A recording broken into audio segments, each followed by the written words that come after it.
My name is Dr. Angela Grace, and I'm a registered psychologist in Western Canada. I work with adults, children, and families living with long COVID. And one of the most devastating things that they experience is the impact of stigma. So let's talk about it. What is stigma? Stigma is an attribute. It's a physical mark, a condition, a character trait, or a status that is deeply discrediting to an individual or a group. Stigmatization is the process embedded within social relationships that enables the devaluation of people in possession of these attributes through labeling and stereotypes.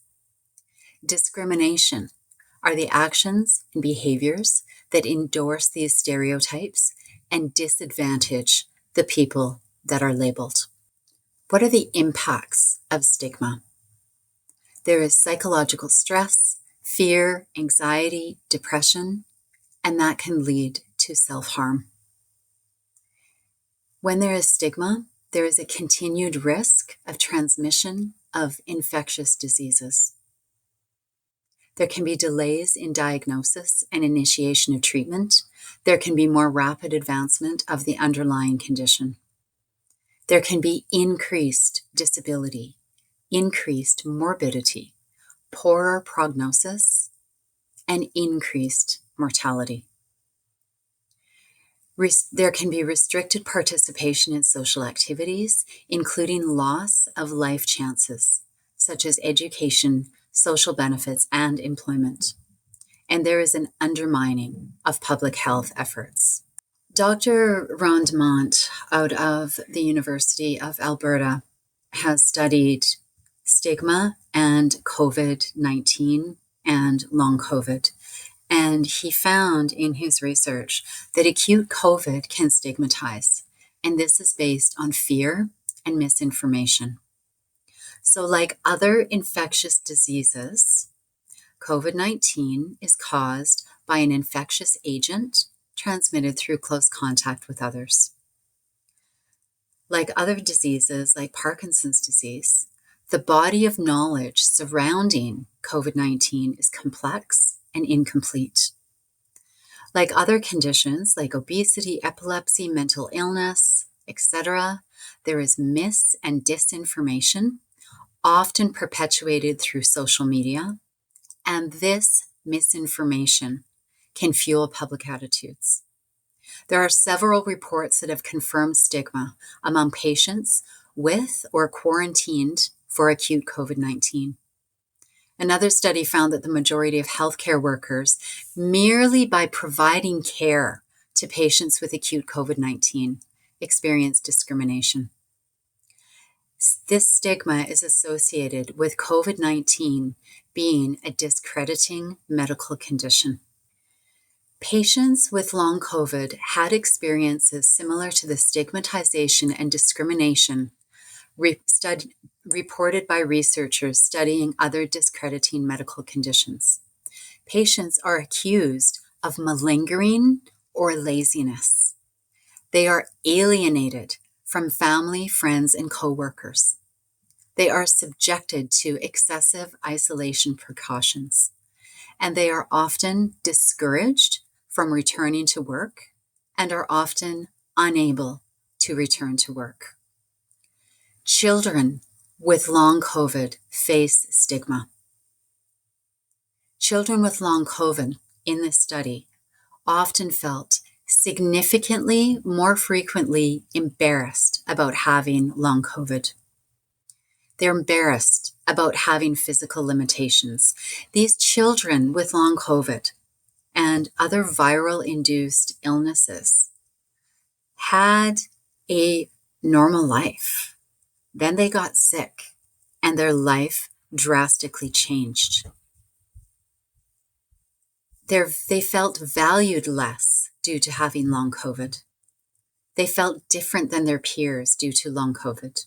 They significantly and more frequently felt that people behaved differently towards them because they thought they might be lying because of the diagnosis of long COVID.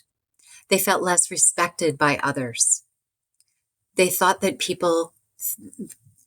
They felt that people don't believe that long COVID is a real disease, that they are faking it. They felt that other people thought that developing long COVID was a sign of weakness, or what we hear in the healthcare field, that they didn't have a strong immune system.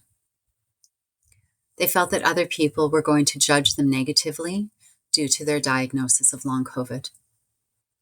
We, as adults, need to stop the perpetuation of mis and disinformation about children with long COVID and help reduce the impact of stigma on these little people's lives. People who are suffering from long COVID are not faking it. They are not weak. It is not psychological. They do not need to be treated like they've got an infectious disease. The misinformation, the stereotyping, the labeling just perpetuates stigmatization, and we are responsible for challenging all of that.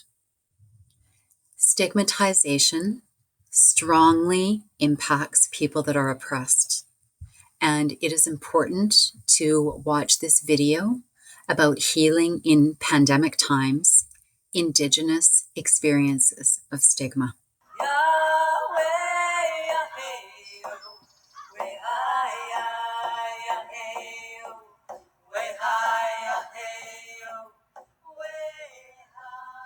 Pandemics and stigma are an old story for Indigenous people, but the pain they bring is always new, and the ill effects can last for generations unless we all, Indigenous and non-Indigenous peoples, work together and support each other to take positive healing action.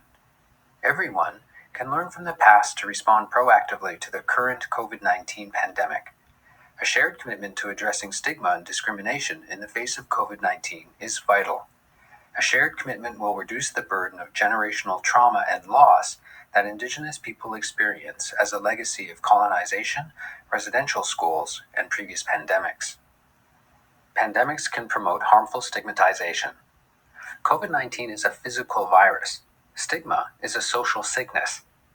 Stigmas arise from broad, unfounded, negative generalizations about groups of people. Stigmatizations devalue or lessen another person. Stigma often results from fear about things we don't understand. Stigma can start from a stereotype. Stereotyping happens when someone groups people with a certain characteristic together and makes assumptions without knowing them. A stereotype is a generalization that doesn't take people's individual differences into account. Prejudice is an unfavorable belief or feeling someone holds about others. A prejudice involves prejudging. It's not based on experience or facts. Discrimination happens when people express and act on their prejudice, stigmatizing and discriminating against people they consider different. Stigmatization and discrimination often target race, gender, or a condition such as COVID-19. COVID-19 stigmatization may result in unfair treatment, denial of health services, fear, blame, anger, depression, and social isolation. Stigma hurts us all. It's complex and layered, especially for Indigenous people. Everyone should feel safe and supported in their communities, whatever the circumstance. Physical distancing, hand washing, quarantine, and travel measures are helping to prevent the wider spread of COVID-19. We need to work just as hard to reduce stigma at the same time. What can we do to help stop stigmatization during the COVID-19 pandemic and beyond? Education is one of the best ways to reduce stigma. Use scientific, medically accurate language to promote facts over misinformation. Get reliable updates from sources like Northern Health Indigenous Health, First Nations Health Authority, and the National Collaborating Center for Indigenous Health. Indigenous peoples are supporting one another. Everyone can support and show empathy to your family, community, and colleagues. Call, text, and have safe, physically distanced visits. Talk openly about the challenges we're all facing during this pandemic. This helps people feel they're not alone and promotes healthy coping and mental well-being. Correct misconceptions while acknowledging people's feelings are real. Remember, we can do everything right and still become infected with COVID-19. Never judge or blame anyone. Share stories of people who've been supported by their families, communities, and health professionals in recovering from COVID-19. Practice cultural sensitivity, humility, and safety. Everyone can help keep the circle strong.